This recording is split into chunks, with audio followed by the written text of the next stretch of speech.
आरक्षण आप लागू कर रहे हैं तो आप सुनिश्चित करिए कि कितना परसेंट आप दलितों को दे रहे हैं, कितना परसेंट आप ओबीसी महिलाओं को दे रहे हैं, कितना परसेंट मुस्लिम महिलाओं को दे रहे हैं और कितना परसेंट आप आदिवासी महिलाओं को दे रहे हैं।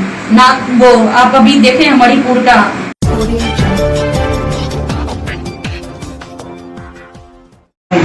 क्या करना चाहिए आपको। सबसे पहले जय हिंद। देखिए, हम अगर वो 33% आरक्षण बिल पास कर रहे हैं महिलाओं के लिए तो हम उसका स्वागत कर रहे हैं, लेकिन ये भी हमें देखने की जरूरत है कि वो 33% कैसी महिलाएं होंगी, कौन सी महिलाएं होंगी। क्या उस 33% में दलितों का भागीदारी सुनिश्चित किया जाएगा?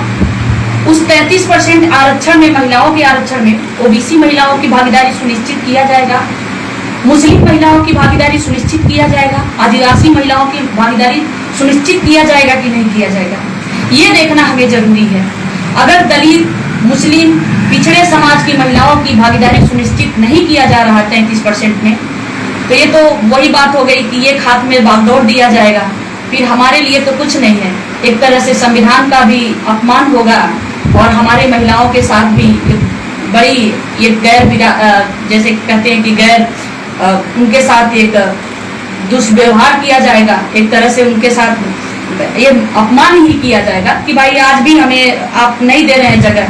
तो हम लोग ये चाहते हैं कि आपका सम्मान कर रहे हैं, आप आरक्षण दीजिए, महिलाओं को अच्छी बात है, लेकिन हमारे दलितों को कितना परसेंट दे रहे हैं, ओबीसी समाज की महिलाओं को कितना परसेंट दे रहे हैं, मुस्लिम महिलाओं को कितना परसेंट दे रहे हैं और आदिवासी महिलाओं को कितना परसेंट दे रहे हैं, ये सुनिश्चित कीजिए। लेकिन महिलाओं का आरक्षण की बात करें तो फिर इसमें जातिगत आरक्षण क्यों? देखिए सर, फिर वही बात हो जाएगी। अगर जातिगत नहीं देखेंगे तो ये तो फिर वो 33% में आपको लगता है कि हमारी दलित महिला या पिछड़े समाज की महिला, आदिवासी महिला, मुस्लिम महिला, उस 33% में उनको कोई भागीदारी उनको मिलने पाएगा, कहीं वो ठहर पाएंगी? फिर एक तरह से वही होगा कि वहाँ पे तो बड़े उच्च जाति की महिलाएं हावी हो जाएंगी, तो हमारे लिए तो कुछ नहीं है। इसलिए सुनिश्चित करना बहुत जरूरी है। अगर नहीं होगा तो ये हमारे खिलाफ हो रहा है। तो जैसे मतलब आपने कहा कि उच्च जाति की महिलाओं के साथ नहीं टिक सकता, तो आप लोग की पार्टी जो दलितों की पार्टी कहा जाता है, तो क्यों नहीं दलितों को इतना सशक्त बनाएंगे कि वो भी उनके सामान खड़े हो जाए सामान में? देखिए, सबसे पहले बात यह है कि हम लोग जो संघर्ष कर रहे हैं, अभी आप देख रहे हैं जमीन के मुद्दे पे हम लोग आंदोलन कर रहे हैं और हमारा संगठन जो है वे पिछले 2-2.5 साल का हुआ, तो हमारा संघर्ष, हमारा आंदोलन आपके सामने है। बाकी जो कहने के लिए दलितों की पार्टी है, पिछड़ों की पार्टी है, कितना काम किए हैं ये आप देख रहे हैं। आपको तब पता चलेगा ये हम क्यों सुनिश्चित करने की बात कर रहे हैं कि आप किसी भी दलित बस्ती में जाइए। यही गोरखपुर की बात करूं, गोरखपुर जिस शहर में हम बैठे हैं, इस शहर में जो दलित बस्तियां हैं, दलित मोहल्ले हैं, वहां जाइए, आपको पता चल जाएगा कि क्यों जरूरी है। मुस्लिम मोहल्ले में जाइए, पता चल जाएगा। आदिवासी मोहल्ले में जाइए, खैर गोरखपुर में तो आदिवासी नहीं है, लेकिन आप ऐसे मोहल्ले में जाइए, वहां जाने तक की रोड नहीं है, उनके घर तक जाने तक का रोड नहीं है। जो नालियां बनी है वो बाहर निकल रही है, बदबू दे रही है, बास मार रही है। तो इसलिए भागीदारी सुनिश्चित करना जरूरी है। बाकी पार्टियों ने क्या काम किया वो सबके सामने है। सशक्त हमको बनाया होता, मजबूत बनाया होता, तब तो हम आगे आते। आप कहीं भी देखिए दलितों को, कहाँ आप 2-4 ऐसा खड़ा करिए गोरखपुर या कहीं भी कि दलित महिलाएं हैं जो आगे आ रही हैं, किसी को आगे आने दिया जा रहा? मुस्लिम महिलाओं को ढूंढिए, कोई महिलाएं दिखाई दे रही हैं? वो इसी समाज की महिलाओं को ढूंढिए, नाम की 1-2 मिलेंगी।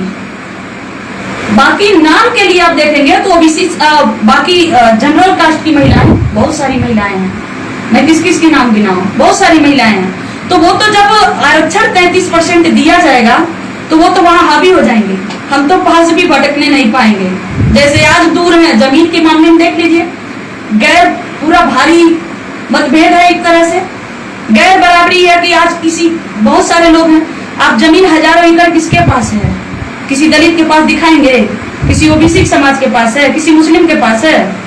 तो जब जमीन के लिए आज हमारे समाज में एक लहसुन गाड़ने के लिए आप देख रहे होंगे सोशल मीडिया पे, अगर तो मैं गाँव जा करके मैं जागरूकता अभियान चला रही हूँ, लहसुन गाड़ने की जमीन नहीं है, तो जब वहाँ गैर बराबरी है तो हम 33% पे कहाँ आरक्षण में आएंगे?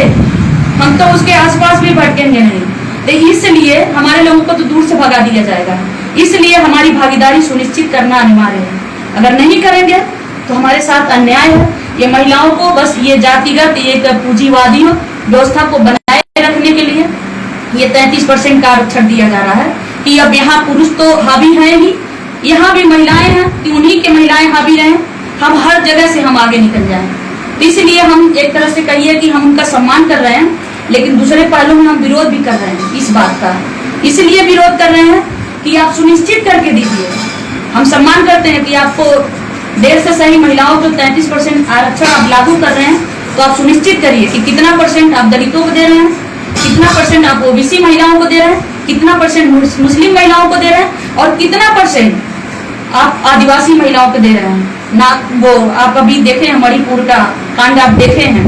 इसलिए हमें सुनिश्चित करना हमारा अधिकार निश्चित है, अनिवार्य है। ये थी सीमा गौतम जी ने अपनी बात रखी। उन्होंने कहा कि सुनिश्चित किया जाए कि ओबीसी महिलाओं को, एससी महिलाओं को, मुस्लिम महिलाओं को, आदिवासी महिलाओं को कितना % आरक्षण दिया जा रहा है। पूर्वांचल यूपी लाइव के लिए मैं राजेश।